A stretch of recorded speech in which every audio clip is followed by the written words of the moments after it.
C'est de la ferrade, puis de la course à la nimoise, que dérivent les abrivades et les bandides, qui marquent de leur sceau la culture gardoise. Notez bien que je ne prononce pas le O terminal qui est quasiment atone en languedocien comme l'est le A dans la même position. Ainsi, la figa se dit figue. Mais revenons à nos moutons qui en l'occurrence sont des taureaux. Comme Pierre Prion nous l'a raconté dans son journal écrit au XVIIIe siècle, il existait déjà en Camargue de grands élevages de troupeaux ancestraux de pure race.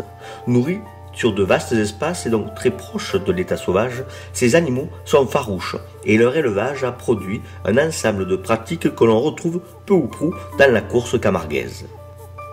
Car en effet, élevés en semi-liberté, les taureaux de Camargue ne nécessitaient que très rarement l'intervention de leur berger, les fameux gardiens, sinon pour des raisons sanitaires.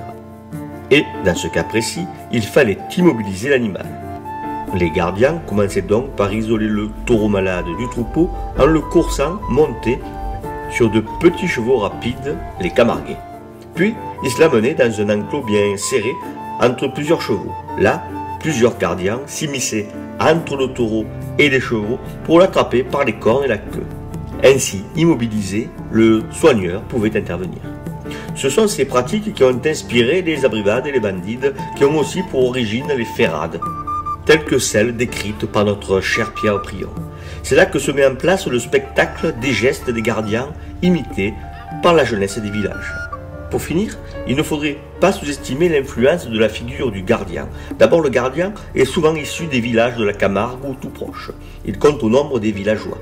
Mais c'est un villageois qui monte à cheval, comme le faisaient les chevaliers, comme le font encore les personnages les plus influents de la société d'ordre jusqu'à la Révolution française.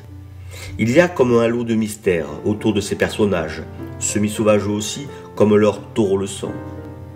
Cette figure du gardien chargé de mystère a sans doute contribué à la diffusion de la course camarguaise au nord du département.